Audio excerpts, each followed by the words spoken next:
Hello, everybody, and welcome to Shonen and Chill, hosted as always by Zenrotto and Oceaniz. And is Hello. this What? just the way you said it? Just the hellos are getting progressively more. What can I say? I'm progressively happier to be here, man. Every week is just more enthusiasm. Yeah. Is this This episode is 20? this is episode 20. Episode 20. How about that? We did it, internet. We did it. We Can made we it can we here. get can we hit 10 likes? Can we hit Can we 7 retweets? 10 likes and 100 views on this video, please? Should make my Yeah. day. 10 likes and we'll make another one.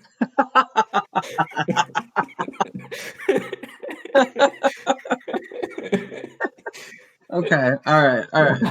Yeah. This is episode 20, also known as the one where I quit manga. Episode 20, Oceans quits. It's just the title card. The thumbnail is just a black screen with white font just saying Oceans quits. All right. Let's go ahead. Well, what are your top three?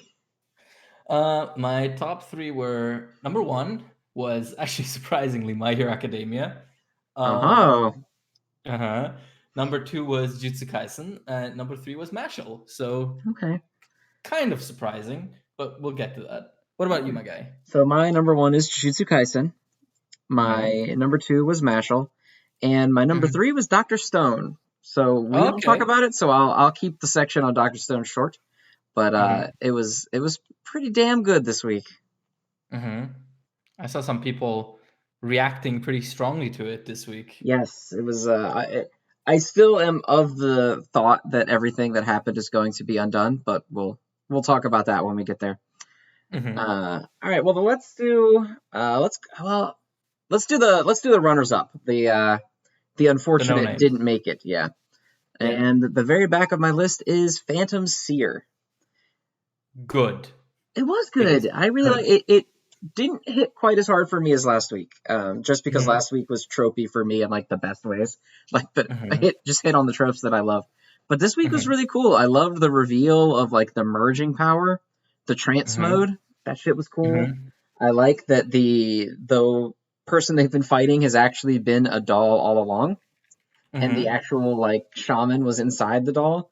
There's some cool shit in this chapter. The little girl is also creepy, super fucking creepy. Yeah, and like the way she comes out is like shown wonderfully, like the full page of just her looking through the tear in the woman. Like, that's some horror movie shit. Yeah, the panel too, where you see the hand first come out. Yeah, and the woman's like all damaged from the attacks and stuff, and you see the hand ripping out of her torso. It's great though. It's very, very like striking. But yeah, I do agree that this chapter didn't hit quite as hard as last week's, just because, it's kind of how it goes. Like, you have your fight chapters and the ones where you have a lot of dumb action, or not dumb action, but like a lot of action that you just kind of read and are like, okay, this is cool. And this was kind of one of those chapters for me. Like, the action was cool, but I think I would probably prefer most of what happened in this chapter in animated form. Just because, movement is always an iffy thing in manga if you're not named Akira Toriyama. Yeah, this was a very movement-heavy chapter. A lot of fast attacks popping off all at the same time. I think it was conveyed fine. I don't think it was too visually confusing. There were a couple panels where I was like, oh, Jesus. But overall, I think it looks good. I like the how for some reason the Tengus just let him make like a giant spirit bomb of energy for some reason. Yeah. I don't know why it does that, but I like it. Yeah, I mean, it's just fucking cool. It is cool. I really like these Tengus. They're like my favorite things in this series so far. They're really cute. I'm saying, like, I hope that when we get the anime, that they get like the treatment that Sex Pistols got in the JoJo anime, because they just strike me as kind of the same thing. Yeah, they're very similar. You got like the crybaby one, the angry one. And next week's chapter, I think, is probably going to be creepy because she's got the whole voodoo doll thing going on now. Yeah. And she's got the creepy Senju hand the Senju arm. Mm-hmm. I don't know. I don't. The whole concept of voodoo dolls, which is funny because it kind of happens in Mashle too. Mm-hmm. The whole concept of them is creepy and gross, and Mm-hmm. I assume they're going to do a good job with it because they've done a good job with everything else creepy and gross so far. Yeah, absolutely. You can tell that both the author and the artist probably watch a lot of horror movies because Yeah, this whenever, almost feels like a survival horror manga. Like, yeah, in a way. yeah, because I mean, you've got all these crazy powers, but you're fighting these horror movie monsters that also have crazy powers. Mhm. Yeah, yeah. It's very. It, as I said before, it's very striking. Like you can tell that there is a love for the horror genre as well, which I think is also just interesting to see that happening in a battle shonen, which all battle shonen to an extent lean into um the morbid and the grotesque at times whenever they're like, okay, we're serious now. But it's interesting to see a series that from the beginning defines itself as adjacent to the spooky. So yeah, I definitely want to see what more is in store for us because the doll stuff is starting to kind of wear thin on my end. So I'm glad that we moved over to more like voodoo stuff. And I'm interested to see where it goes past that as well. Yeah, something that always interests me about Phantom Seer is that, like, compare it to something like Jujutsu Kaisen, where whenever it brings in, monsters and curses and stuff, they're generally pretty, like, crazy, like, grotesque body horror looking kind of things. Whereas Hmm. in this, it's a lot of, like, tropey horror from kind of mundane sources. Like, Hmm. like the creepy lady. Like, she's just a creepy lady, but she's Hmm. drawn in a scarier way than like 99% of the grotesque curse monsters look in Jujutsu Kaisen. Hmm. Like, Yeah. even though she's not like as monstrous as they are, she's much scarier in this than something like a cursed spirit is in Jujutsu Kaisen, despite the fact that visually she isn't. It's great, great presentation. Great presentation. Yeah, yeah, like Phantom Sea definitely knows how to like put weight into its scares, right? Like to make it feel tense and scary without having to be overtly gory or grotesque. You can look at the. I mean, you mentioned Jujutsu Kaisen is actually a great example of a polar opposite of that, where especially at the early parts of Gege's career, when he wanted us to be scared, he drew a gross vagina monster in the prequel. So And yeah, the famous JJK0 vagina beast. yeah, the clitoral demon. Okay. Uh, Oh no. god. Mm. Yeah, I mean, well, no, I'll save this for when we get to Jujutsu Kaisen. Because Jujutsu Kaisen has a lot of weird, like, sexual demons undertones once you get Yes. to it. Yes, it Yeah, does. yeah. All right. What's next on the agenda? All right. Next up on the list is Undead Unluck. Good chapter this week, I think. It was a lot of talking. Yeah, I like Ruiz as a character. Juiz, I don't know, whatever. The Shui. girl, sword girl. Yeah, I like her. yep. She reminds me a lot. I don't know if you ever read Black Cat. It's an old, not that popular manga from a while No, ago. no, I'm sorry. There was a character that's a lot like her in it, to the point that I think Hmm. she might be a reference to it, because they're literally Okay, exactly the same character. Basically, they have the same okay. haircut. They're both powerful women's that lead shady underground organizations of special talented people. Hmm. Um, and I really like the girl from that who is in this position. So I think part of my like of Yuiz or whatever the fuck, I don't know. I have no idea how I'm gonna pronounce that. I think Sword it's girl, French. It's like French, so you go Jui. Jui. Okay. Yeah, I think So so. I think part of my like for her comes from me seeing the Black Cat character in her. But I'm Hmm. very, very excited to see her fight Billy, because Billy needs to become cool very quickly. Yeah, yeah. Like He's still not that cool. yeah, he's so bizarre. Like I'm trying to pin down what he's trying to be in the story, and I can't quite figure it out because he seems not quite a villain, not quite a like antagonist, but also obviously not an ally. It seems like almost a parallel story at this point. But then again, I gotta say, like, this chapter was a lot of talking, and I can't confidently say that I understood all of it. Like, some of it did fly over my head, and I'm definitely gonna have to reread this like in a chunk once I do like a big beefy reread of the series. Yeah. Well, they're fighting over this arc. Mm-hmm. And I don't know if they've said what the arc does yet entirely. Just that, Billy's undergroup wants it for whatever reason. All of them do. And Rip seems to believe that it can bring back his lady friend, Mm-hmm. wife. I don't know, but he seems to think it can bring her back. Uh, Mm-hmm. it seems like maybe not the case. And then Okay. also the arc is almost out of power, so the thing that they're chasing, they might not even get it in time to use Mm-hmm. it. Mm-hmm. Uh, but you're right that it feels like it's a parallel. Like they both kind of want the same thing. They just don't want to do it the same way. Mm-hmm. Yeah. Yeah, I Yeah. don't know. I don't want to assume that one of them is going to die because it probably won't be Billy that dies. Mm-hmm. Especially given the monologue that she gives here at the end. Definitely Yeah. threw up some death flags. But I don't know. It's going to be an interesting fight. I don't know where she got this giant summoned skull behind her. Uh, Isn't that Spoil? Isn't that Enuma they fought yeah, I just didn't know before? he could become a summoned skull. I mean, hey, it's cool, and she has It like a is burning cool. sword now. Yeah. Yeah, I'm definitely interested to see where this goes. Like I've Also, said it apparently multiple Billy times. is a cowboy, which I feel like I should have known, but I didn't. Oh, I didn't actually even perceive that. He twirls a little revolver and then he holsters it, and he's in a draw position. Oh, So he's Billy the Kid, I guess. I don't know. oh, Billy is still a stupid It name. is, but at least it's a little bit cooler I based on suppose. cowboys are cool. Quick draw fighting is cool. I mean, it is. I did also play Red Dead Redemption back in 2009. You didn't play Red Dead Redemption 2? Huh? You haven't played Red Dead Redemption 2? No, no. When that Oh came out, man, this is a I didn't have topic anything to for play it on. another podcast, but I need to record a 2 hour long video of me just yelling at you for not having Oh, played this.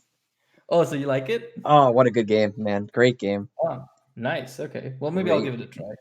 I don't actually think I finished the first one. I did my Also a classic. great game. I did my classic thing where I start something and then I get really obsessed with it, and then right before I'm about to finish it, I'm like, no, I'm done. The Ocean Special, where you just cease doing the thing that you were doing for no Yes, reason. the ocean special where I completely enjoy my time with something and then just stop for Too no much, too reason. much of a good thing, I guess.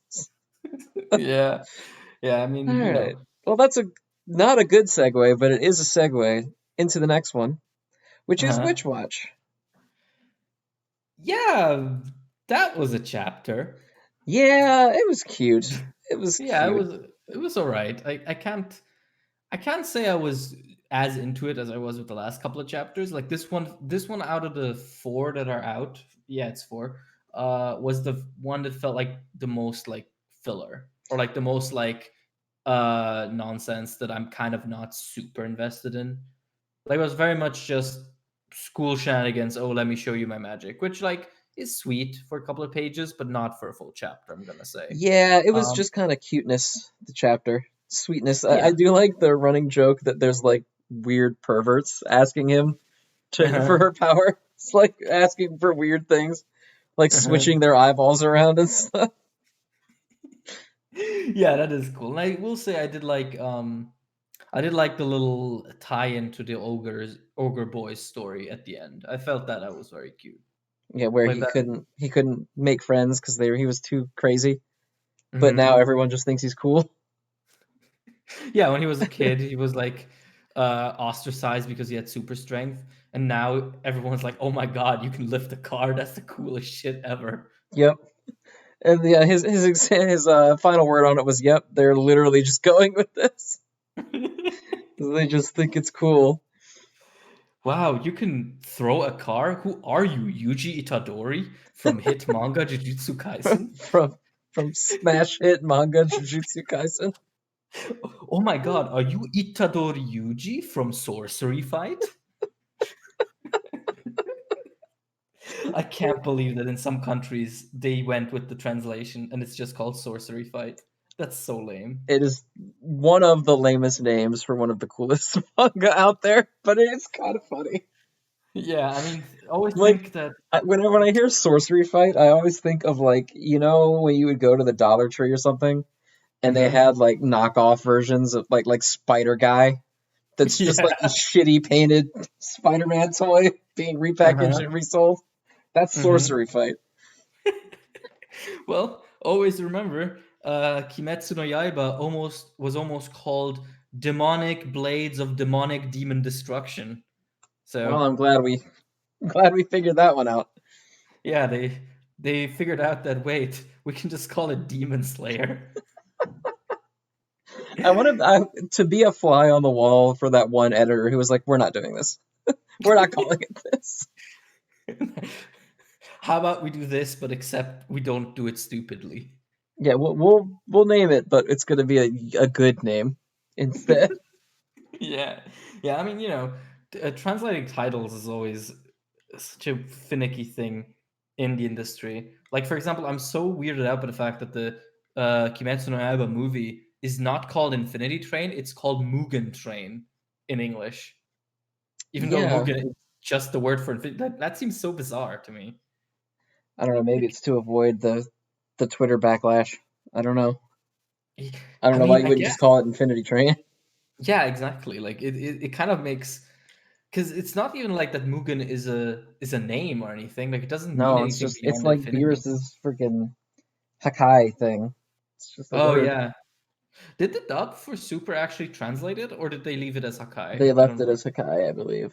Okay. Well, I mean, you know what? At least with like a technique, that's kind of cool. Like the Hakai, the kids can try and do that to each other at the playground. Be like, Hakai, you are now erased from existence. Haha. And then they go to lunch hour or whatever. So maybe it's also for that, for marketability, right? Okay, maybe. It does Yeah. sound better than destruction or whatever. Yeah. Destruction has too many syllables. Hakai, that's what little Timmy can say on the playground.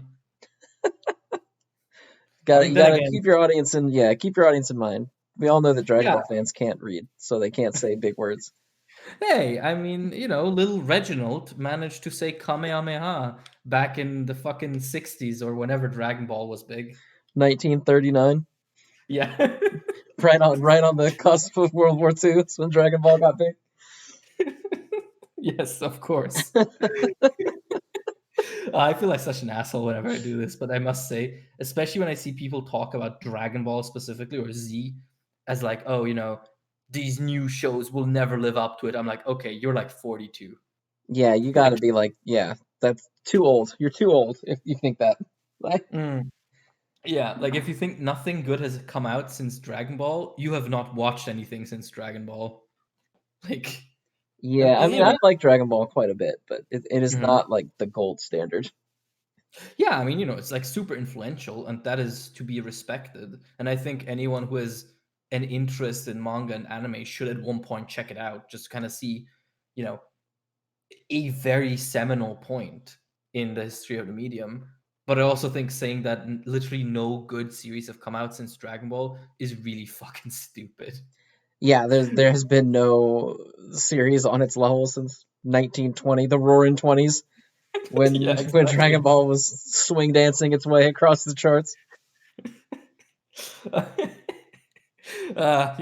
Dragon Ball is still the only manga to have the cosign from the original George Washington. Yeah, well, when he was crossing the Delaware, he said, we're gonna do this just like Goku, man." And so they rode across the Delaware while reading Goku and Piccolo versus Raditz. The famous first line of the American Constitution: "We hold these truths to be self-evident.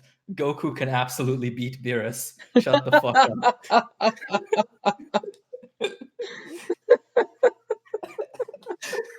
What people don't know is that the American Constitution was just the first ever content on DBZ Tube.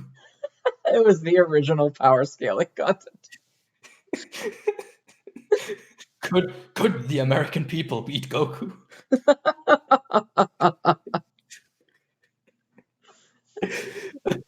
We haven't even gotten to any of the big series yet, man. And we're already like this. I know.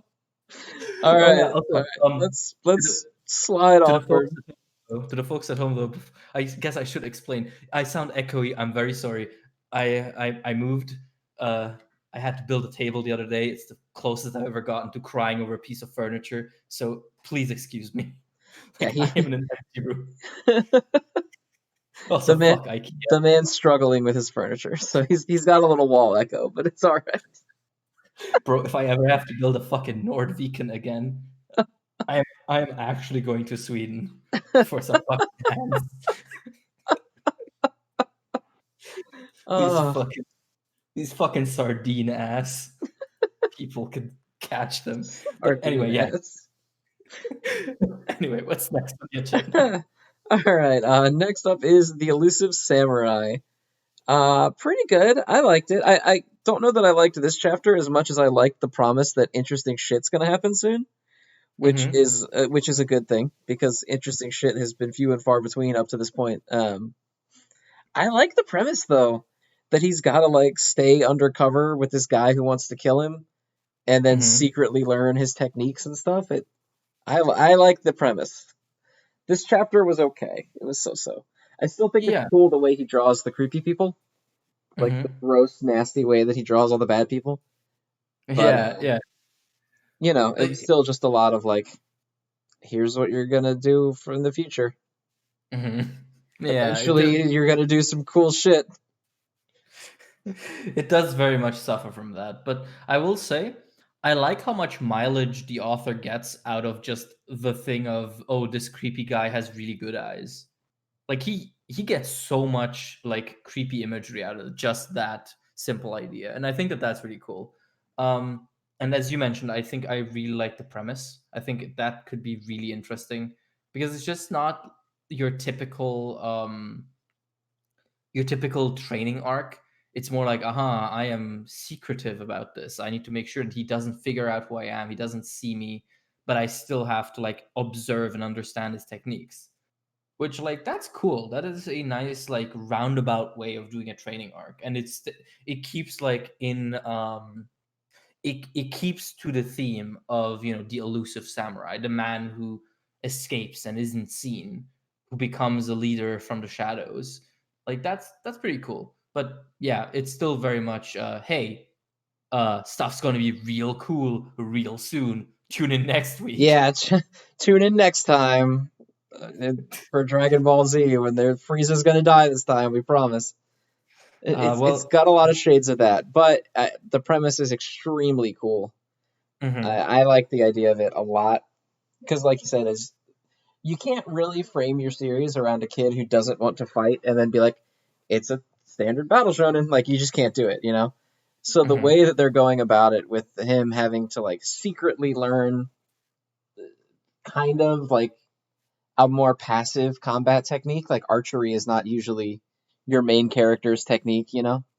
mhm. Um, I think it's cool. I like all the theming. I just would like to be excited during a chapter as well while it's going Yeah, on. yeah, exactly. It's very much hey, this series is gonna be real good, but when you're reading it, it's rarely actually that good. It's always just a promise. Yeah, and like I still believe him. I still believe him when he says, "Hey, this shit's gonna get good." I'm like, "All right, I trust you, but I would like some payout sometime soon." Yeah, I mean it's what is it? This is like chapter 5 or 6 or Chapter something like that. 7. Chapter 7. Yeah, I mean it's a baby series still, so still a lot of room to deliver on those promises. The problem is, of course, right? Like early series aren't just about like sizzling their build up. You also kind of have to give people. You kind of have to throw your readers a bone. Well, right, you need In a doing hook, that. right? Like Yeah, there's only so much you can do if you don't have like a reason to keep coming back. And I so far I'm on board, but I don't know that the promise of like, oh, it's coming, cool shit's on the way. Like I don't know if that's enough. You know, they got to pull something out here pretty soon.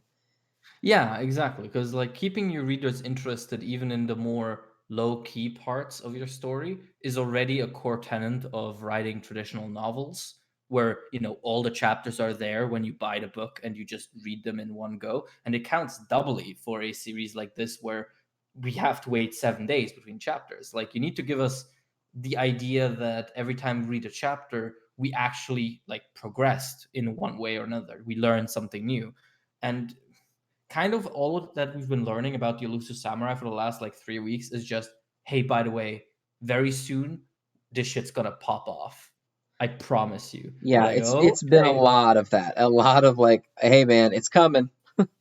Yeah. Some Oh, dope oh. shit's on the way, and I'm like, all right, I'm with you, but I don't feel like you're keeping up your end of the agreement yet.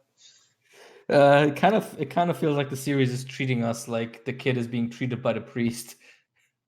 The series itself is the priest. That's the actual master stroke. A little bit, yeah. Now that you mention it, a little bit. uh, all right. What's next? Let's see. Next up is that's it That's it. because we had a multi-series. We've differentiated from our top threes are not just the top three, same three series, so it's a little Mhm. different. So I'll do a quick little roundup of the stuff that you don't read, just for anybody who's Mhm. interested. Mhm. Mission Yozakura Family, still really good. It's chapter 73. There was a lot of worry that it was going to get canned early on. Um, it seems to have found its footing. Chapter 73 is pretty stable. It's good. It's good. It hasn't been cute in a while, so if you're not into cute shit, here you go. A lot of fighting, a lot of throwing down. Sakamoto Days, funny, still funny. Something about the fat dude just beating the shit out of people is really funny to me. It's a very one note gag, but it's still funny to me. Mhm. It's good chapter. They're just kind of infiltrating a building to try to get a hit on Sakamoto called off. Um, Okay. and they introduced like the gaggle of baddies. There's like a five bad dudes, and one of them Mhm. stabs a waiter to death with a fork because there's onions in his food. So they're that kind of bad guy. Mhm. I tell C was kind of weird. So there's this murderer, and they stop the murderer, and he's like, I just wanted someone to love me, which is weird because like kind of seems like you're. She's basically like everyone has their reasons for doing bad things, and it's usually because they're mistreated. But if it almost comes off a little bit like it's okay that they did bad stuff because they just need someone to love them, and then they won't do crimes anymore. And I'm like, all right, that's not. We don't need to Yeah, go yeah. too far down that road. But then the guy that she's trying to help gets shot in the face by the writer that's been hanging out with them, and then it turns out the writer is the guy who kidnapped the main girl a long time ago and set the whole plot going. So Ooh. the big bad is here in chapter 6. So that'll be Okay. interesting to see where that goes. Mhm. Nine Dragons Ball Parade is like a really mediocre version of Kuroko's basketball or something. Like there's just these guys who are kind of good but not that good, and they're Mhm. trying to get a team together to become better, and that's what the whole thing is. It's not that interesting so far. Could be interesting. We'll have to see if we get there. And there you go. Mhm. So now we can move into the big daddies. Mhm. So Where do number we start? three, I believe, was a tie between Mashle and Dr. Stone, but Mashle got 2 votes, so we'll do Dr. Stone first. Mhm. Um, do you care if I talk about it? Are you going to be spoiled and upset? Don't worry, I've seen the big thing. Oh, okay. So everybody gets shot real hard. uh, Mhm. Tsukasa, Hyoga, and Kohaku all get shot. Um, Hyoga is supposedly already dead. Mhm. Like they outright, Tsukasa says that he died. Um, Kohaku and Tsukasa are still alive but bleeding out. And then he kind of speculates on could if they get petrified and revived again, could it bring them back to life after they Mhm. died? Which would Oh, I be see. yeah. So basically, I don't know how far you got when you read it the first time, but when Tsukasa was mortally wounded, they froze him to like Yes, I remember keep him from dying completely. that. And then they petrified him while he was frozen, and then they released them from the stone, and he was healed. Right, So right. he's kind of theory crafting on if maybe they could still survive this by getting petrified or not, but it's Mm-hmm. not looking good. That final Mm-hmm. page is not looking good. Mm-hmm. So it's just my man laying up against a tree, looking up at the stars, and then it's just Oh him saying, no. I'm leaving the rest to you." So, and then the very last panel is Senku and all of them, working, doing science. But Mm-hmm. it's a double spread too, which is concerning to me. I don't know why. A double spread is like that. That's some impact right there. It's Uh, it's a giant yeah. double spread of the sky, and then the only thing in it that isn't the stars is him bleeding out on the tree down in the bottom corner of the page. Mm-hmm. It's it's rough stuff. I don't think they'll kill Kohaku. I think that's too bold for a Mm-hmm. series that has like been pants pissingly terrified of killing anyone so far. I don't Mm-hmm. think they're going to kill their female lead. But Mm-hmm. Hyoga and Tsukasa, I think, could very well go down. Okay. Well, it is of course a bit concerning when the dying guy randomly, or not randomly, but just while he's dying, thinks of, oh, this one thing that could actually save me. Huh, wouldn't it be Yeah, weird if they used it? yeah, that's kind of my thing. And it would definitely be weird because you're just kind of saying that like now it's impossible for any character to be killed as long as you have one of these things, and they have Mm-hmm. like a bajillion of them right now. Okay. So then you would kind of fall into the Dragon Ball paradox a little bit there, but I also don't necessarily think that's that bad of a thing. Um, Mm-hmm. I don't know how much I think this series needs tons of character. It doesn't need to be JoJo. It's more of a hopeful story than that. So it wouldn't upset me if nobody ended up dying. Mm-hmm. So Just, we'll see. uh, yeah, like manga ends with just a meteor striking and they all get extinct. Everyone's just humanity's gone. Yeah, The just stone thing didn't work random. out, so just we're blowing it up. Whatever spaceman that they talked to that one time, they're just blowing it up. No, it's like it's deeply symbolic of how science cannot protect you from everything. Like a fucking giant space rock. The sun just explodes. It's Yeah. just like, all right, that's it. Sun explodes. Inagaraki and Boichi are just like, okay, you dumb nerd, let's see you deal with this with your stupid math. Multiply your way out of this one, motherfucker.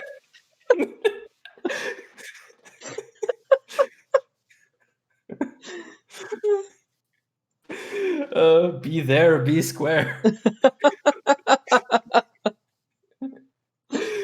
But yeah, it was a rough chapter. I haven't been as like hardcore into Doctor Stone lately, but it's a pretty painful chapter. Though when Kohaku gets shot, it doesn't show anything. It shows Hyoga and Tsukasa get shot because they're boys. Mhm. It does not show Kohaku get shot, but the panel where she does is pretty rough. It's just like a picture of her face crying, and then it's a shot of the horizon with gunshot sounds on it. Ah. Yeah, it's rough stuff. Okay. But it's good. I'm interested to see where it goes. I don't think that Kohaku's going to die, but we'll see. Okay. Yeah. Next we said is Mashle. Mashal time. Oh, bro. I am real happy to see Mashle going down this route. Like, this feels like we're in proper shonen territory now. Like, with all the speeches and all the tropes, and for now, I'm really loving it. Yeah, this Like, fight's really cool. A very mash solution to the problem, right? Like, yeah. because your first thought is like, oh, you can just you can transfer all pain, so maybe we'll just like restrain you so that you can't stab yourself. Mash's decision is, I'm just gonna beat the shit out of you harder, and Yeah. eventually it's gonna work. And it's just Mashle, Mash is literally just that fucking meme of the bulldog in boxing gloves saying, "You can't beat a man who fights himself every day." He's just like, my punches are hard, but I know I can take him. Can you? Yeah, that's literally his whole plan. Is like, I know I can manage, but you can't, and he actually breaks through the statue's limit that way. Mm-hmm. Yeah, it's super cool. I also like the introduction of like the um what are they called? The relic canes or The like the Master special Canes. form? Master canes. Yeah, those are super cool. Like, I'm glad that we're getting so many like additional elements to this power system and this world because it feels like it can go real crazy once it properly like commits to the shonen direction. Yeah, it's interesting because the Master Canes are not like the same thing as the Bankai. They're like that Rain uses. They're a totally different thing. So Mm-hmm. that means that because at first I was worried when they were like, oh, triple liners can Bankai, and I was like, oh god, so we're just gonna hit a point where everyone's gonna have one of those, or else it's Mm-hmm. not gonna matter. But now we have an entire different power system with these Mm-hmm. Master Canes for people to use, so we don't have to just be like, quick, count the bad guy's lines. Is he gonna be a threat or not? Which Oh no, this is where we need Senku and his math. quick, add up the lines so we know. Oh, Senku, use your science magic to tell us what the Pythagorean theorem can tell us about his strength. They have to solve for C to find out how strong his diagonal third line is. Can he Bankai or not? Solve the formula. X equals Bankai, yes or no?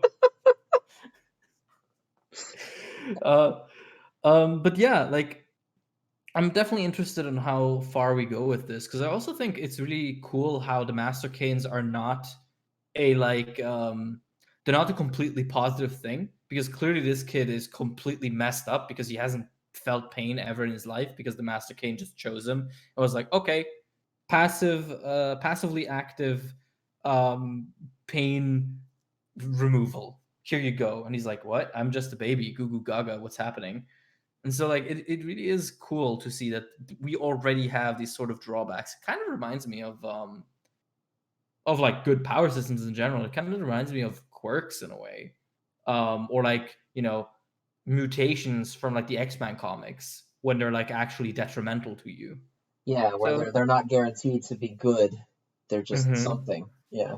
Yeah, yeah. So Mashle was definitely good.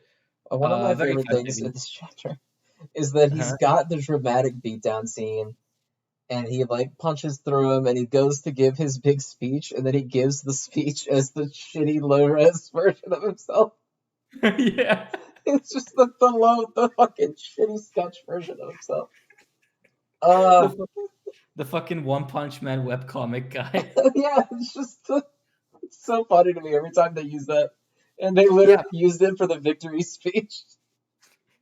yeah, but I also think his actual speech is so cool because it's kind of cliche. It's like, oh yeah, despite knowing that he couldn't do anything against you, my friend stood up to you, and that is what I respect. But the fact that he ends it with, and you're now going to have to do the same thing. Are you brave enough? That's so cool. Like him, like you're now staring down the exact same abyss of power that he stared down when he faced you. Let's see what you're made of. Like that is so cool. That is such a Yeah, good like I way love of that like meeting. everyone in the whole magic world is like, oh, this dude he can't even use magic. What a fucking idiot baby. And Mash is just like, no, I'm better than all of you. Like just casually like, yeah, no, I'm better than everybody. Yeah. It's like a complete like because usually when you have that character, like what a Deku or something, everyone's like, oh yeah, he can't do anything, and they're like, yeah, I can't.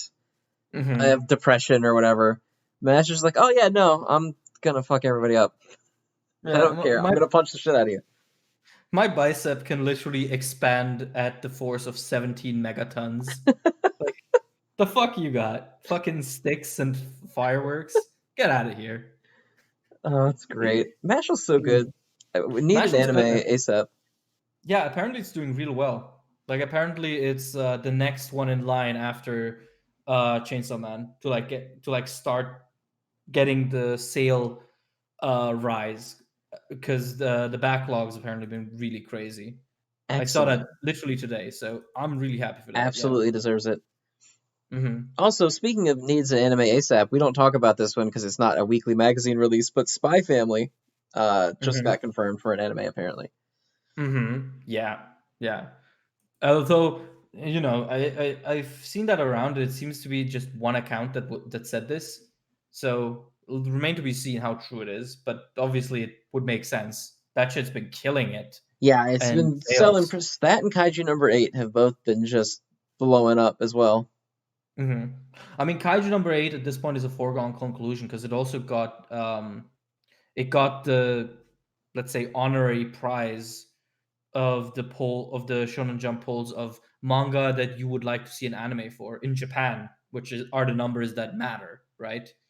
So I feel like Kaiju number 8 is very much just a question of when. It's probably a situation like with Jujutsu Kaisen, where they decided to make an anime like really early and literally just postponed it until they had enough chapters to adapt. Yeah, Because because Kaiju number 8 it's still only got 28, and some of those I think are just kind of like we don't got anything for you this week. Come back next week ones.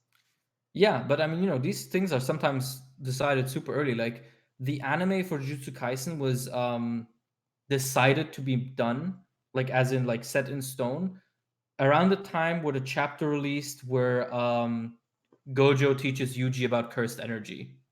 Jeez, Yeah, like real early, like around the time they say around the time where Volume 2 was being released. damn. And then it took until Volume 13 came out for them to actually, release the anime. Yeah, it's really interesting to see like the behind the scenes workings with these things. Yeah, I mean, I guess if you know, you know. If you can tell it's gonna blow up, you can tell. Yeah, yeah. I mean, you know, with Jujutsu Kaisen, I feel like it was kind of foreseeable because it fell into a lot of the niches that it needed to, because it filled the Demon Slayer niche, it filled the Bleach niche, and it filled the general niche of slightly darker but still popularly marketable battle shonen compared to like its contemporaries, which was at that point mostly Haikyuu and MHA, because those were the bigger ones, Hmm. disregarding One Piece. Because Yeah, well, excluding One Piece, those are the top two sellers at the time, yeah, and exactly. excluding Demon Slayer as well. Uh, Yeah, yeah, exactly. But I mean, even Demon Slayer was like it was sort of dark, but it didn't quite fill that niche itself, right? right. Because Demon Slayer still had a uwu baby good boy, doing uwu baby good boy things at the end of the day. Whereas Yuji, while he is a good boy, he is a more he is much more reminiscent of an actual teenager rather than the kid Tanjiro, who's just very, very righteous and very, very kind. Which again, it's kind of difficult to differentiate that just by talking about it, because obviously Yuji, you could say the same thing about Yuji, but Yuji just feels older and Yeah, more well, Tanjiro modern. is an uwu good boy to like a comical extreme. Like Hmm. I can't think of a single thing he ever does that isn't like ooh sweet sweet baby. Like Hmm. and even when he's killing people, he's like sobbing over their corpses. Whereas Hmm. Yuji Yeah. is like, I'm done. I'm murdering everybody. I've had it. I'm Hmm. fucking done. Hmm. Yeah. Um. Okay. Was that Mashal? Do we want to move on to the big two? Yes. Let's go ahead and bounce. We'll go over to My Hero Academia next. Okay. I'm gonna say this immediately, just so we can get it out of the way. If Bakugo is actually the second user of One for All, this show is getting dropped so hard, like immediately. Like, So however, it could definitely not be him. I mean, they don't look like the same gauntlets. mhm, They look yeah, different. I have yeah, seen some serious copium posts where people are like, no, no, no, it's the same haircut, but it's like a shade darker. So hmm, I think that pretty much deconfirms it. hmm, Um, I don't know about that, but it certainly is a different look. Now, I mean, he would be much older here, so maybe he could adopt a different look. But yeah, I'm yeah, and not I mean, convinced by the costume alone.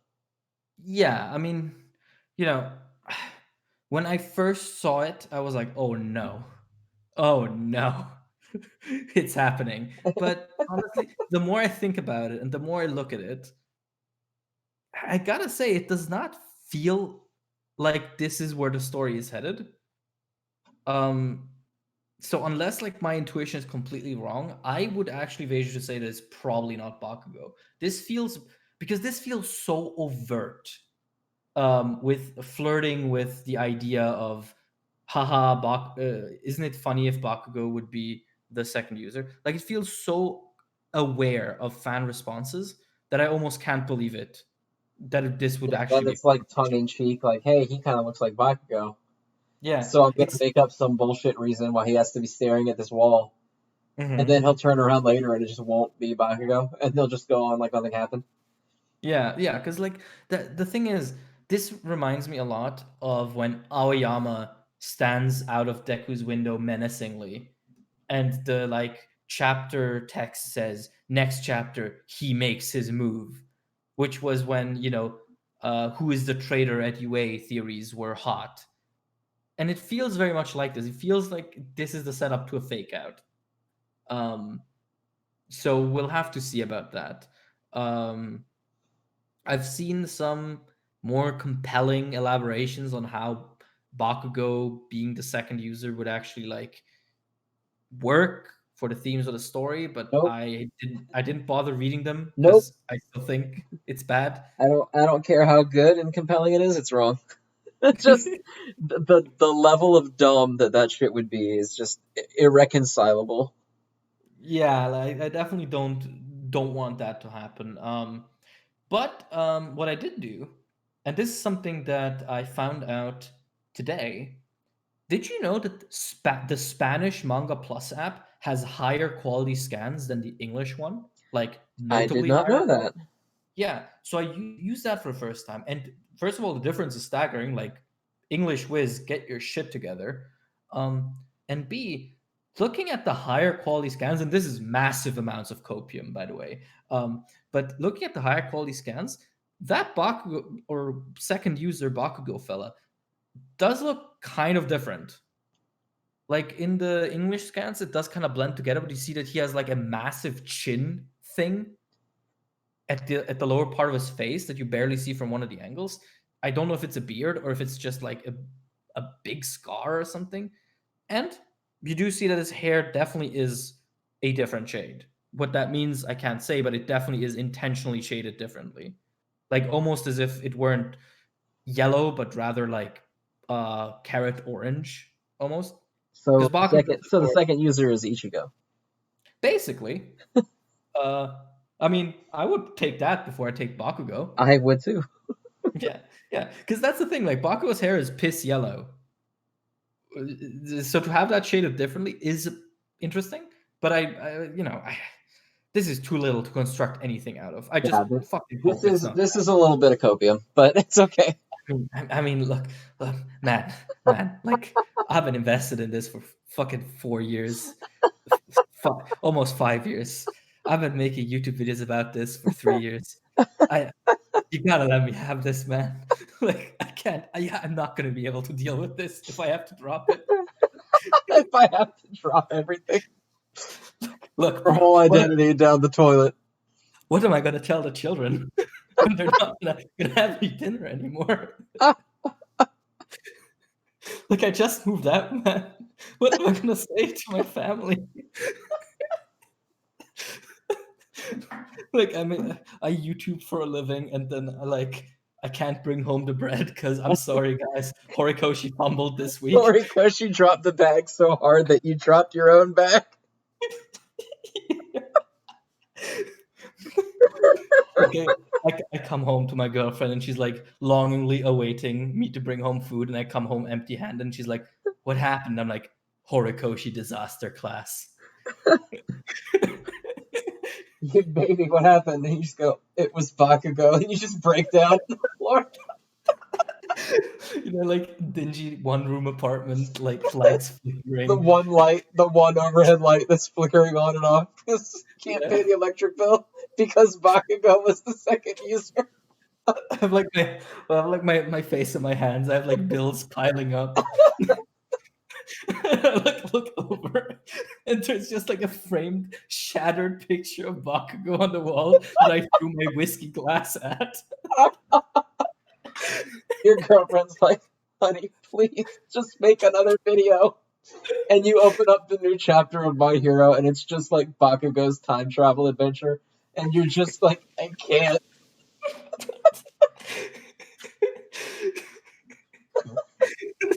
I'm gonna get a fucking insurance on my job security to make sure I survive, even if all for one is Izuku's dad.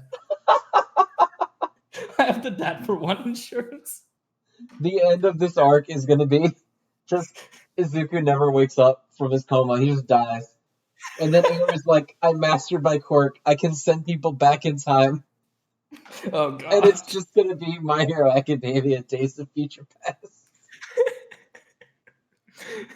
My Hero Academia. Today is the new tomorrow. Reloaded. Dream drop distance.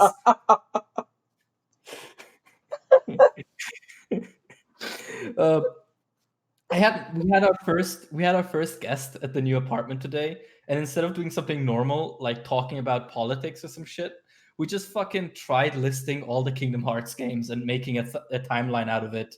We were at it for like 3 hours, and we were almost crying by the end. Yeah, that's a whole. Oh god. Yeah, Square Enix doesn't do great with that. Yeah, but speaking of Kingdom Hearts bullshit, let's move on from Bakugo and let's talk about the shit that's actually cool in this chapter. Like, I really like the One for All lore. Like, I saw some people kind of iffy about it, how it like turns Deku being quirkless into a bit of a strength. But personally, I really like it because it's like it's not like that. It's a big contrivance that Deku was born quirkless. It's just a thing that happens to at that point 20% of the population, or in his generation slightly less, as we find out in this chapter. And to have that turn into a sort of weird advantage is cool, also because it remains consistent with what we've known about like multiple quirks in the past, in the case of Nomus, which, you know, break down and become brain dead after a while. Like, I think that that's pretty cool. And I like the users, weirdly enough, like seeing Banjo the fifth use Black Whip to try and attack the fourth, and the fourth using Danger Sense to just pirouette dodge all of it.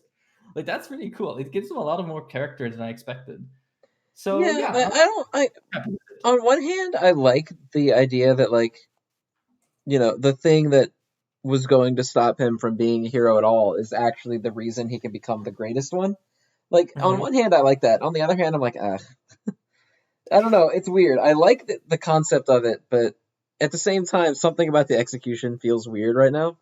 So I don't know. I can't even really put my finger on what exactly it is about it that that weirds me out. I also think the notion of, like, don't you get it, Deku? You're the only one that can have it. You can't give it to anybody else, but, like, he could. I know that, like, he's like, there's no other quirkless people, so, you know, whoever you give it to is gonna you fucking die young, but, like, they can still have it and just die young. Yeah, I mean, I think the implication is that now that the multiple quirks have started awakening actively within the user, that it's actively dangerous to pass it on to anyone who already has a quirk, like more than it was before. Like, the vibe I got from this chapter is you give it to Todoroki and he just explodes. Like, he just can't cope. He just bursts into flames and melts at the same time. Yeah. You give it to Endeavor, he just turns into the sun. But yeah, so like I do kind of get what you mean. Like, it definitely feels a bit weird because this chapter is mostly just exposition and very direct exposition. But I do still think that as an explanation, it feels cool and it remains, as I said, consistent with what we know about like the quirks and how they burden the body. And I find it cool that the marks on the fourth user are explained as like, oh, these are the cracks that show up when your quirks start deteriorating your body, which are the cracks that showed up on Shigaraki as well. So I'm interested to see how that keeps being elaborated on, hopefully. And I'm so fucking happy because now all the fucking theories about how Deku is going to actually give One for All to Mirio or to someone else can fucking die. Like, Mirio has his quirk back now, so if you give it to Mirio, he loses both his quirk and his fucking spine. So see, he's just gonna. Aries thing is gonna be temporary and it's gonna wear off, and then Deku's gonna give it to him to replace. Oh no, Eri can just rewind the damage One for All does to your body. Aerie is just gonna rewind One for All back before it started manifesting the other quirks, and then she's like, "There you go. Everyone can just use it now." Oh no! Oh no! No, I want to be optimistic about this manga again, Zen. So Your influence is I too am a strong on me. full My Hero pessimist because the last panel, hey, can you kill him? I really, really don't want this to be. I don't think I should kill him, and then they're like, "You did it, kid. You passed the test." Like, I want him to say yes, I can. But two, if he says no, I can't, I want them to be like, too fucking bad. Like, I really don't want this to be a secret test of tropey character. Yeah, I definitely need the end result of this conversation to be, Deku, you need to fucking stop being a baby and fucking murder Shigaraki. Like, we don't care about your weird perception of like saving. Shigaraki is beyond that, and there needs to be consequences. Because while that sounds very crass, you can have that and still create nuance. Because obviously, with Shigaraki and with like his presence in the story, we essentially have a secondary focal point, like a secondary focal character we can turn to.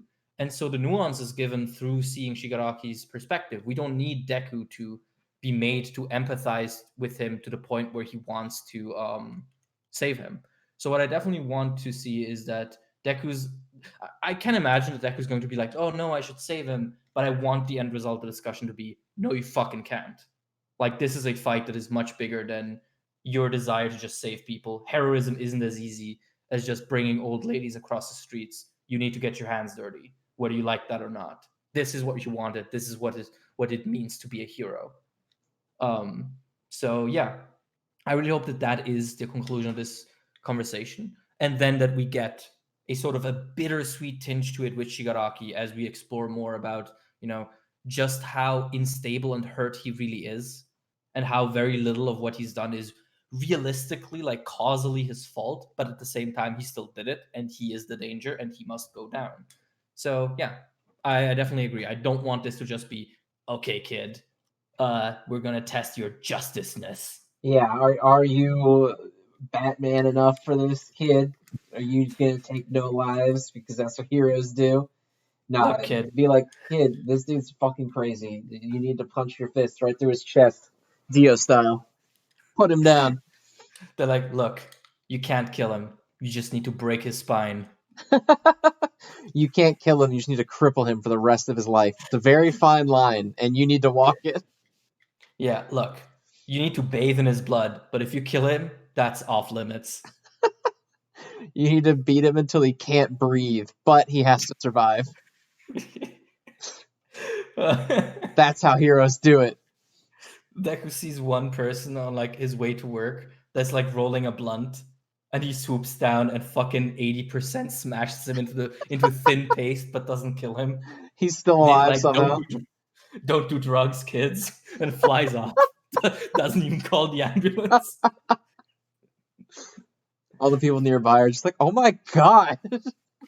Like, that's the fucked up thing. Like, Japan has really strict weed laws, so you absolutely know that Deku is having second thoughts about killing Shigaraki, but would absolutely annihilate someone for smoking a fucking gram of weed.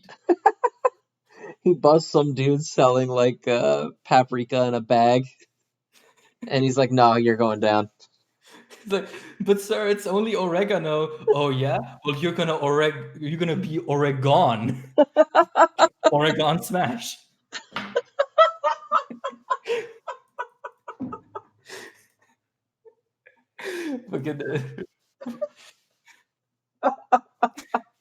Like they have to start building a self-help group, and they're like, "Okay, why are you here?" Deku fucking ripped my dad apart because he had a tea plant in his garden. Because obviously My Deku's dad had a poppy plant to make poppy seed bagels, and Deku fucking ripped his spinal cord out. Like because also Deku is obviously not educated on drugs because that's such a taboo topic. So he sees someone have like weeds in his garden and he fucking nukes the house. He just does the air bullet right through the house, shatters the whole thing. He's like, Endeavor, that house, prominence burn now.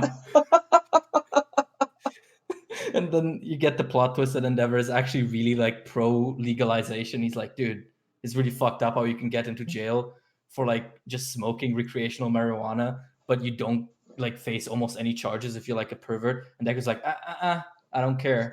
I don't want to hear that shit right now. I don't want to hear that fucking liberal progressive bullshit right now, Endeavor. You better nuke this house right the fuck now. So now Endeavor is the leftist and Deku's the fucking...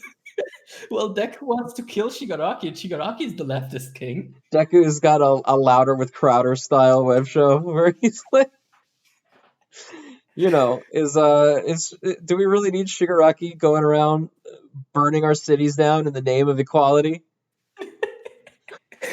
But wait, what does that do to like Endeavor's fight with Shigaraki? Was that just two leftist kings holding a debate on the marketplace of ideas? Yeah, that was two reformers going at it about which reforms are best. Meanwhile, Deku is there just being the horrible right winger. The thing is, like, the fight was actually not even happening. Like, we see it through Deku's eyes, and he sees this, like this bloodthirsty match that he has to intervene. But actually, they were just discussing like tax programs. Yeah, it's like a sports anime where they're like, you know, you're seeing all these explosions and fire and like animals, and it's like actually they're just like talking. Endeavor's new move: tax reform for the rich. Make sure they pay their share. The rich pay their fair share. It's his ultimate technique. Deku sees Shigaraki talk about the redistribution of wealth, looks down at his arm, sees his Gucci watch, and decides to fuck him up. No, that wasn't chair fuck. Deku looks at the fucking, because Endeavor, you know, he was the toy for the poor kids, because you know, he sold his hero toys at low value so that people could get them. Meanwhile, the bourgeoisie All Might was like, "You better have money, kid." And Deku's like, "That's the legacy I have to uphold." That's why All Might and Endeavor didn't get along. All Might was the Tsar, and yeah, All Might is one of the villains of class warfare. Deku has inherited his teachings. One for All is just conservative propaganda. And you inherit it. One for All is like when Ted Cruz says we're the party of the working class, but also no minimum wage. Deku enters the Vestige world, and the first unit sits him down. He's like, "Okay, so you got any black classmates? How do you think they got into UN, huh?" The liberal agenda, Deku. And they're like all super awful to Nana because she's the only woman. They all treat her like shit. Yeah. The second and third users, they were actually actual leftists before they got One for All, and they're so ashamed they can't even face Deku. That's what they're up against. Yeah.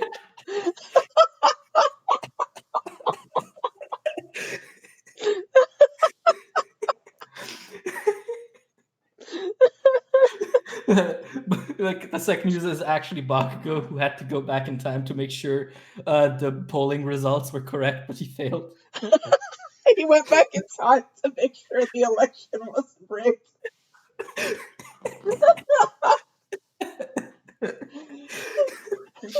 I need to go back in time and find out where all those mail-in ballots came from.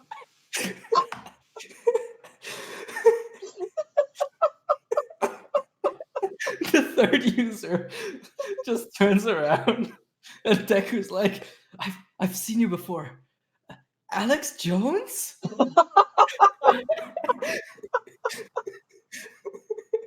And this quirk was to turn the frog straight again.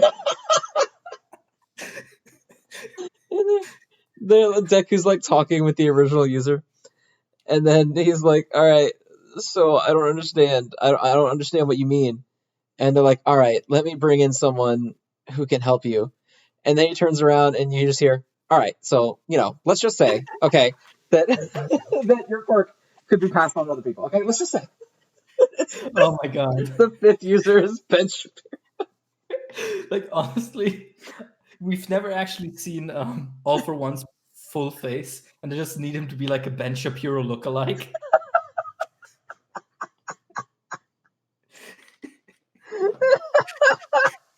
Oh my god, the One for All for One conflict is just conservatives infighting within their party. It's the Lincoln Project versus Trumpism. And Shigaraki's gonna exploit that to make sure that the right party wins at the end of the day. Oh my god. You'd think we'd get tired of this. Never. Clearly Never. we can't. There's just so much, because that I think the funny thing about stuff like this is that manga is so like especially MHA has such a like politically charged world, but tries not to make any statements that are like super connective to like a real world beyond stuff like the child abuse and neglect of society. So I think it's just really attractive to try and make those links within our minds. Just be like, yeah, okay, so this guy is actually not evil. Well, he is evil, but not because he kills people. It's because he's a conservative and he thinks minorities don't have rights. The only reason Shigaraki is a villain is because they passed the law that calls Antifa a terrorist organization.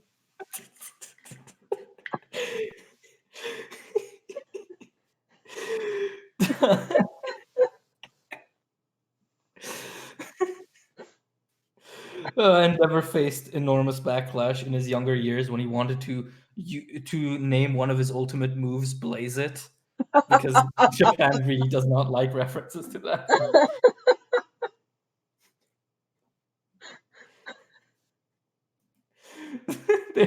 I like also to think that MHA's world is so focused on dealing with villains that they've neglected all other crimes and like all other stuff to like the streets are overrunning with heroin. It's just drug addicts everywhere. It's just horrible. Like no control of anything. Yeah, it's like Endeavor, please. A group of drug users has taken over my basement. Please come. He's like, the fuck you think I am? I call the police. I'm gonna go over there and see if there's any leftists there. Hiding in the shadows. Respecting women. I'm gonna go fight this leftist lizard man who dresses like a ninja. Oh my god. He's talking about trans acceptance. I need to take care of this. He posted a trans flag today. He's not coming home alive. Oh my god. Spinner is the symbol of the lizard people that control the American government, bro.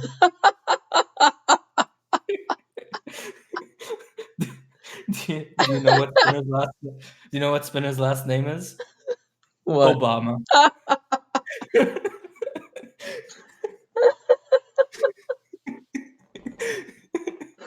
Spinner Hussein Obama.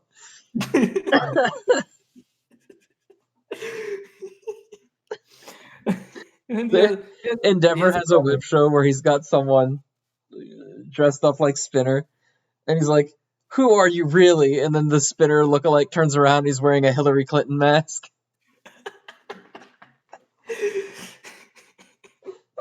They like capture Spinner's family, and his brother's just Mark Zuckerberg. Like honestly, like the fucking reptilian overlord crackpot theory is so stupid, but a part of me wants to believe it just because I do not believe that Mark Zuckerberg is human. Yeah, Like that man if is there's weird. anyone that's not like a human being, it's got to be Mark Zuckerberg. Like, what? Yeah. Good God! The amount of shit you can find on him where he just acts like a complete fucking maniac is disconcerting. Like it's bad. It's There's like that one video where he's like telling people how to how he grills, and he pauses after every half sentence, thinks, and then talks very weirdly in a monotonous voice that almost seems like it is made by an AI. And it's like, dude, like hide it better. Come on. We have That's a actual AIs that blend in better. it's a fucking Hydra robot. Okay, was there anything else on MHA we wanted to mention? I assume not because that was a long tangent. Yeah, exactly. So As I said, like my favorite thing about this chapter, aside from like the consistency with the Nomu stuff, is that the users are actually really nice people. Like the fact that Banjo and Hikage, or the fourth user, that they actually have a sort of bond where they tease each other about each other's quirks. I think that's really cool. And that's nice. It gives them more substance than just the ghosts in the spirit world, right? And I really appreciate that.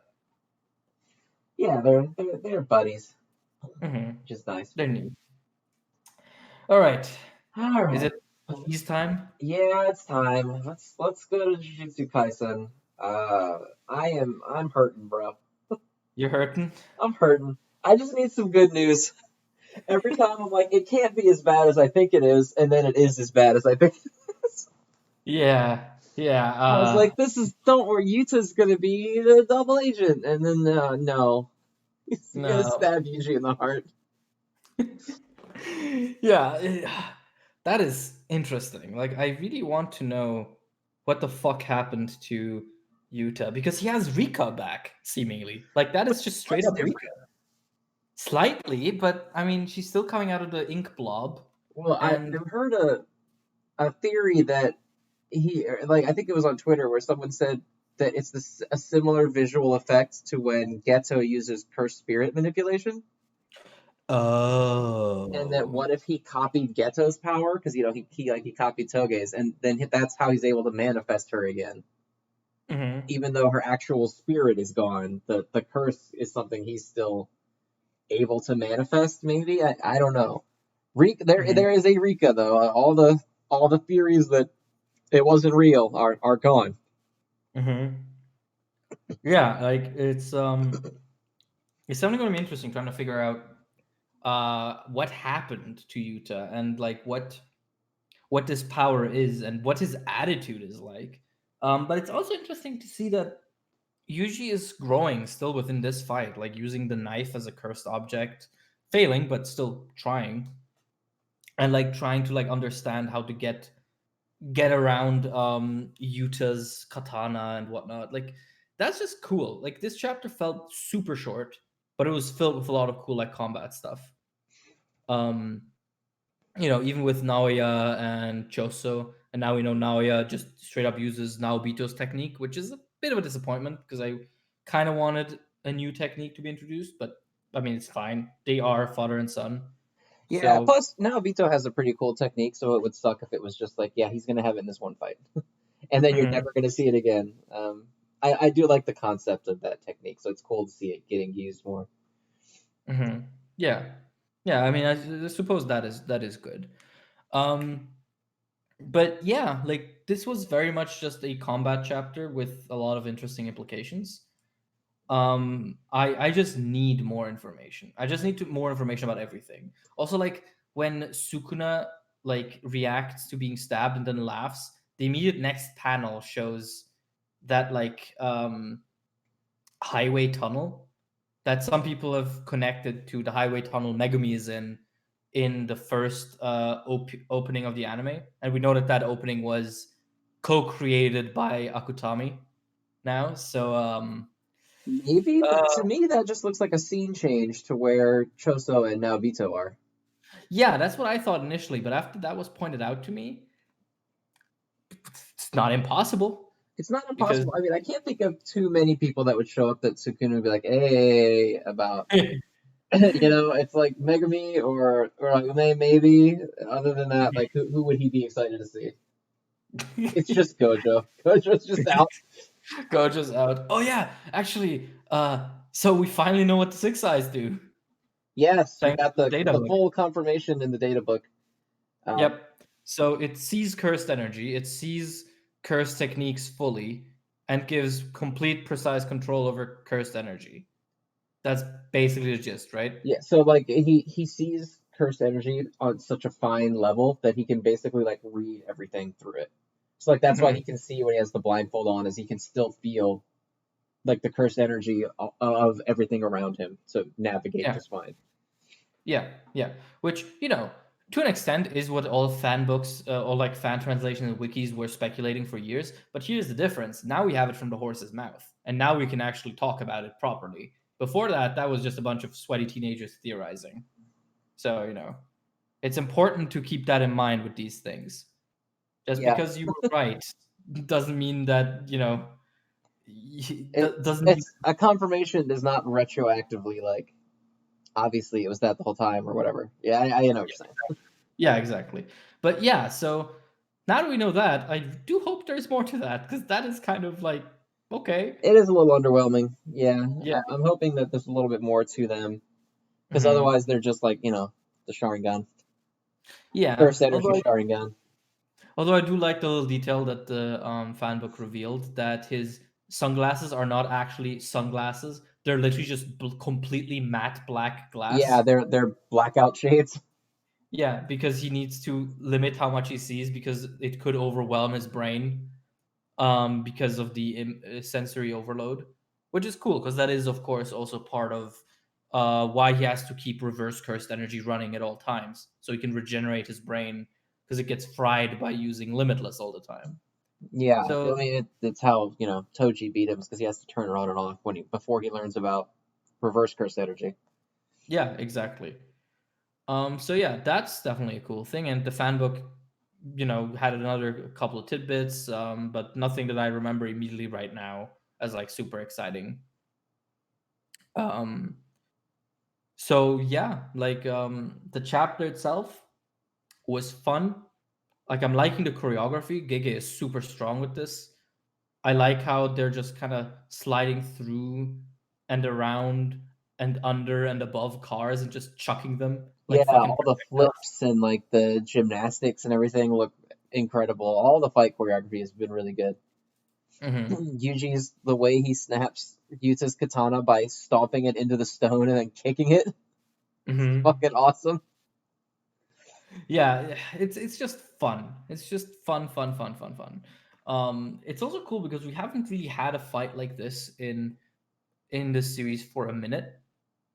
Like Shibuya was a lot of fights between curses and humans, or um, you know, Gojo against everything. So having like Yuji fight barehanded up against the ropes against Yuta with his katana and Rika is just a cool setup. Like I really hope we see more of that, but it seems like next week we're gonna go to Choso and see his fight, which I'm wondering if Choso will make it. I don't know. I mean, flowing red scale being stacked, I assume stacked means it's stronger. Flowing Hmm. red scale was already pretty fucking good. Hmm. So we'll see. I would like Choso not to die because I like him as a character, but if Yeah, anyone's going to die right now, he is the one that makes the most sense. yeah, the problem is next week's anime episode is his anime debut. Nobara got clapped in the chapter that came out in the same week as her anime debut. Well, he might get clapped, but I just hope that he isn't outright killed on panel. Like I don't mind him losing. I kind of feel like Yuji and him have to lose, right? Like Yuji is pretty much lost at this point, unless Sukuna, whoever Sukuna's like hype about, is like, "Hey, buddy, Megami is here, and he can for some reason fight Yuta on semi even footing." I feel like Choso kind of has to lose too, because if he beats Naoya, then he just goes to help with Yuta and gets fucking stomped out by Yuta. So, up, up. Did we lose him? My little man slid over, and that's how you know that I think we lost him. We did lose him. All right. Well, I assume he'll there he is. We back? No? Yes? Ever since we got this new background, man, it's been nothing but technical problems. Oh, hey, we're Oh, back. there you are. You're back. Okay. That was not my internet. My internet was continuous, so I think that was actually a Discord fuck up. Really? Yeah, I think so. Interesting. Now your Yeah. crop is messed up again, man. How does that happen? No clue, but we're just gonna have to roll with it. We're just gonna maybe I can fix it while it's recording. I don't know. We'll find out. If you guys see this moving while we're talking, that's movie magic right there. Yeah, exactly. No, you can't say that. They have to think we actually edit these. Our background has been only Discord for 20 episodes. All right, they know we don't edit these. Yeah, I mean, anyone who has a problem with that can gladly try to export a 2.5-hour video by themselves and see how that works out for them. Yeah, I would love to edit these, but I tried one time and it was like a 9-hour render, and I was like, I'm not going to do that. Yeah, I mean, so that's the reality of the situation, folks. That's just the reality of life. So when did you get cut off? What part of my long rant did you get cut off at? I didn't even know we had a long rant. I was talking about how. Did you hear me talk about the anime and yes. manga? Okay. Yeah. So I follow that up with I don't mind if he loses. I just don't want him to get outright like executed on panel, because I mean I feel like at this point Yuji and Choso have pretty much lost. Because I don't see what Yuji is going to do. He's done basically. So what whatever Sukuna is plotting is what's going to happen next for that fight. As for Choso, I feel like his options are he loses to Naoya, or he beats Naoya and he goes to help Yuji and he gets clapped by Rika. So, okay. His options are limited. Yeah, for sure. Yeah, I'm just wondering now what'll happen. And I feel like I say this every time with Jujutsu Kaisen. I really appreciate that it's so hard to accurately predict what the next move on the story's behalf is going to be. Because one thing I also saw people say is that maybe this like moment of crisis will elaborate on the link between Yuji and Choso, as in how it is that they seemingly that they got the fake memory thing. Now that we know that it's not a technique on Yuji's behalf. I saw someone even say that when Choso will activate Stack and harden his blood, that will harden Yuji's blood as well, and that's how he survives getting stabbed. Which, like, that's a funky idea. I wouldn't be against that if it has a cool explanation. Yeah, like now the memory man, cool. I feel like whatever it is it's gonna be what Sukuna is looking at, though. I mean, my man, he's scheming. That's a scheme face. Yeah, that's true. I mean, he's been silent for most of Shibuya after he got back into Yuji. Like when Maito confronted him inside of his innate domain, he was like, haha, I am gonna fuck up Yuji now. Shut the fuck up, Sukuna. Sukuna just kind of smiled at him. And now as well, he doesn't do anything. He just goes, ah. Yeah, well, the posture that he's in when he does his little tongue click, it either looks like he's about to stand up or he's like leaning forward. So I don't know if he was like planning to intervene and then he saw whatever made him start scheming. I don't know. I mean, maybe that's when he opens his mouth, that's him preparing to say release or enchain or whatever his safe word is. The swap out word. Yeah. I could imagine, actually, now that I think about it, that might be it. Because this is a very dramatic like way to cut away from the fight, with Sukuna barely opening his mouth as if to speak. And that's like the magic words we are waiting for him to say, to see what they're doing. Maybe. I feel like he has a plan for those, but also he can't lose 15/20ths of his power by letting Yuji die anymore. Yeah, That exactly. dynamic of I don't give a shit if you die, you only have like 2 fingers in you, that's not there anymore. He's got the vast majority of Sukuna's power now. So Hmm. Sukuna now has to take at least some moderate level of interest in his survival. Hmm. Yeah, exactly. Like it's not Sukuna cannot play coy anymore. He's literally 3/4 inside of Yuji. So there's like no there is like no, oh yeah, I don't care about you anymore. Like you need to take responsibility, dude. Otherwise you're fucking dead. Yeah, otherwise Yuta's just gonna kill you. Although, Hmm. man, Sukuna versus Yuta, I know that's where a lot of people want this to go. But if Sukuna says the phrase, he can't fight. Yeah. He can only run, So yeah, basically. maybe he'll like take over and heal Yuji and then just like book it. I don't know. Hmm. Go find Orome or whatever, but he's only got 1 minute, right? I think so. It's only 60 seconds. So I don't know what he's gonna do in 60 seconds without fighting. Hmm. I Unless mean, hurting Rika doesn't count as hurting anyone because she's not a person. maybe. So maybe he like busts out and malevolent shrines the shit out of her or something. I assume Yeah. harming Yuta would violate the stipulation because he Well, said I yeah. won't hurt anybody. Yeah, exactly. So, um yeah, I'm not sure how that would play out. But the more I think about it, the more sure I'm getting that that's where this is going. Like it just seems too conspicuous to cut away as he's opening his mouth when you have established that there is a magic word we're waiting on him to say. Yeah, and Um, I mean the Megami thing that's cool and all, but what is he gonna do? uh, I saw someone say that Megumi's only game plan is killing himself and hoping the enemy dies alongside. That is his whole thing, though. That's like his Yeah. whole thing is he has his domain that he is not that good with yet, or Mhm. he just like suicide pacts. That's all he's got. He's like, Forceful suicide pact. I can't kill you. Well, I guess I'm killing us. Yeah, if you're not gonna die, I guess we're gonna die. That's his whole plan. Literally just suicide pact and inshallah merchant. You hate to see it. The man But yeah, spends too much time getting bodied. It's not a secret. yeah.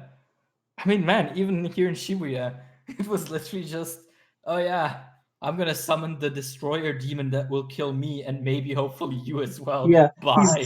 he's definitely going to kill me. I hope he kills you too. He's like fucking, he's 2 fights away from just fucking stabbing himself in the chest and being like, wait, why the fuck are you not bleeding? Wait, is this not how it works? He read Mashle.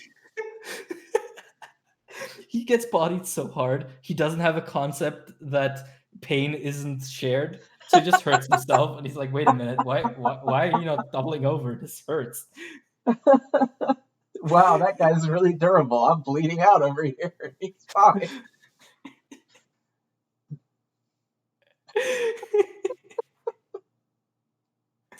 I also like how, like, if that's his only game plan, he like goes into a minor fight.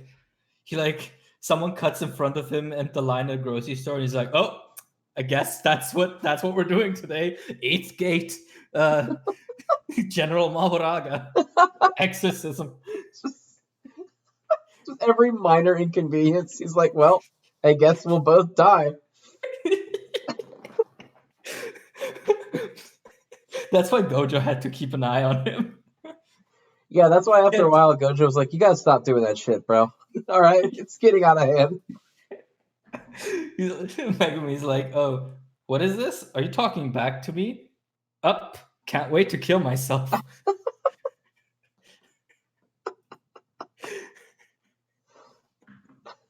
Someone bumps into him on the sidewalk. And he's like, oh, sorry, bro. And Megumi's already doing the hand signs for the fucking general.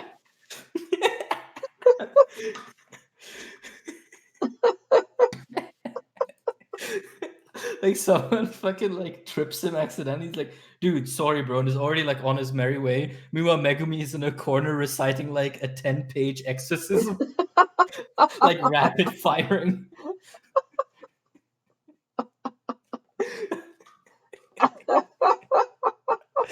Like, oh, I do love that though. It's so cool. I can't wait to see his domain expansion, the anime, in a week or two.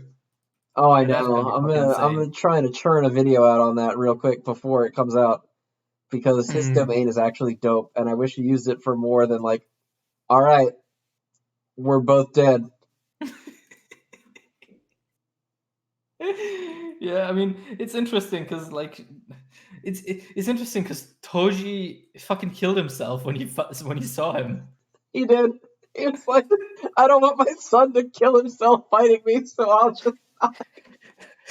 And Megumi's just like, huh, that was cool. That worked out. Megami was like, I like that strategy.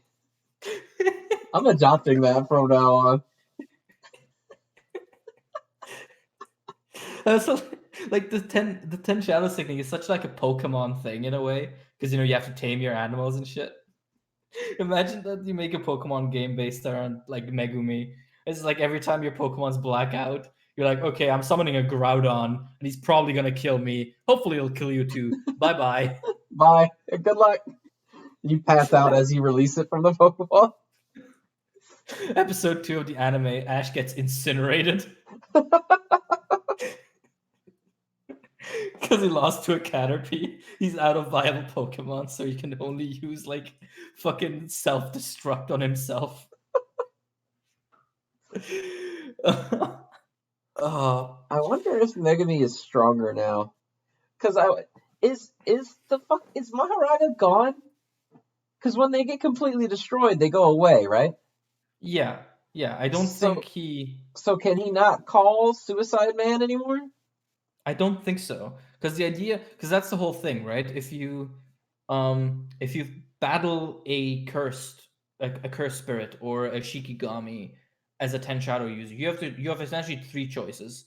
You make it submit to you, you kill it, or you store it within the Ten Shadows to be exercised later with the ritual, with the gate. What is it? The gate of taming or whatever it's called. Um, and I'm pretty sure that Mahoraga just got fucking killed.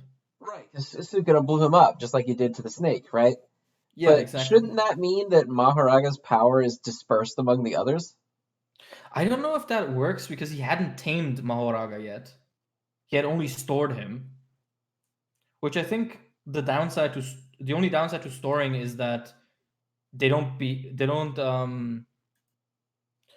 aren't obedient, and it takes up one of your 10 slots, and summoning it basically means you have to have absolute confidence that you beat it because it only ends with one of you dying, or maybe both of you. So yeah, I definitely want to know more about Ten Shadows because it seems like a really powerful technique. Yeah, it definitely needs some elaboration. That shit, I love the Ten Shadows technique. Yeah, it's awesome. I just need to know why it's considered on the same level as Limitless. Yeah, because Like, I don't believe that the strat of call Maharaga and we both die is enough to beat a Gojo. mhm. That Yeah. that doesn't I don't think so. Hmm. If Sukuna can obliterate him in like 2 seconds at only 75% of his strength, I don't think Maharaga is taking a limitless user 1-on-1. Hmm. So Yeah, like I don't know. yeah. He had to have done something. I mean, Chimera Shadow Guard is pretty broken. I mean, yeah, like turning the entire area into a massive summoning field where you can summon yourself in and out of as well. But like I don't know. Jujutsu Kaisen really feels like there's so much more info we are just missing, which makes the claim that it's ending in the next 2 years just that much more stupid. Like the more I think about that interview we talked about last week, the more I'm certain Gege was just fucking lying out of his ass. He was either lying or he's just wrong. I mean, mangaka all the time are like, yeah, I think it's gonna be this. Like, remember Oda and Horikoshi were both like, Yeah, I had a firm plan of what I wanted to do, and I'm like 3 times as long as that.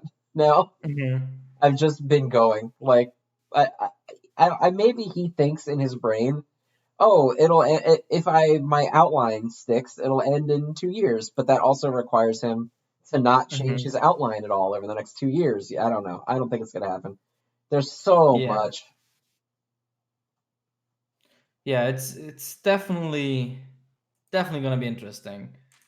But yeah, is there anything else you have on I don't JJK think right so. now? We got our political insanity out of the way already, so Yeah, exactly. I think So I'm good.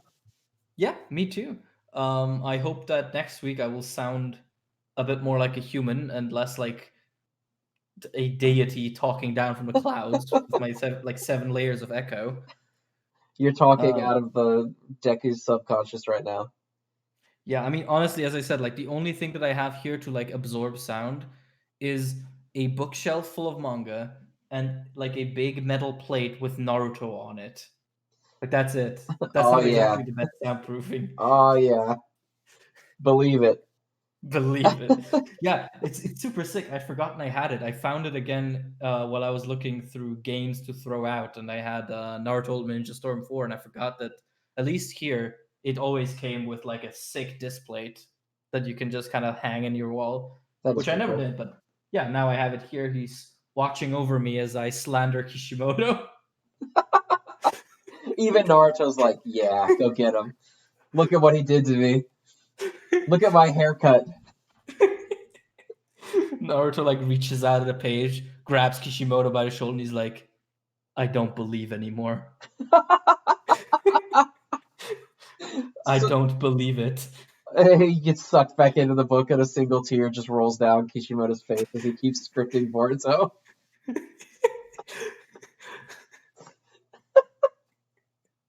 Naruto's like, "I always believed in it, but it never believed in me." I We always managed. believed, but Kishimoto Sensei, I know now that you never did. We managed. We managed to even shoehorn in Kishimoto slander. We we always can. That's the 3 trademarks of our show, right? Is 1, Kishimoto slander, 2, political insanity, and 3, every other series that we talk about that isn't Jujutsu Kaisen has to get looped back into Jujutsu Kaisen somehow. And that Yes. happened, all 3 of those happened perfectly this week. Perfect score. We got the hat trick once again. Beautiful technique on Shonen and Chill episode 20's part. The full roster is assembled. All right. All With right. that, I think we can Yeah. sign off. All right, everybody. Thank you for tuning in for 20 episodes. This has been crazy doing this for 20 episodes. I assumed we were going to do it for 3 and then be like, well, everybody hates it. Turns out not the Yeah. case. So Yeah. Yeah. People we are enjoying it, and so are we. we will see you guys again in episode 21. Yep. See ya.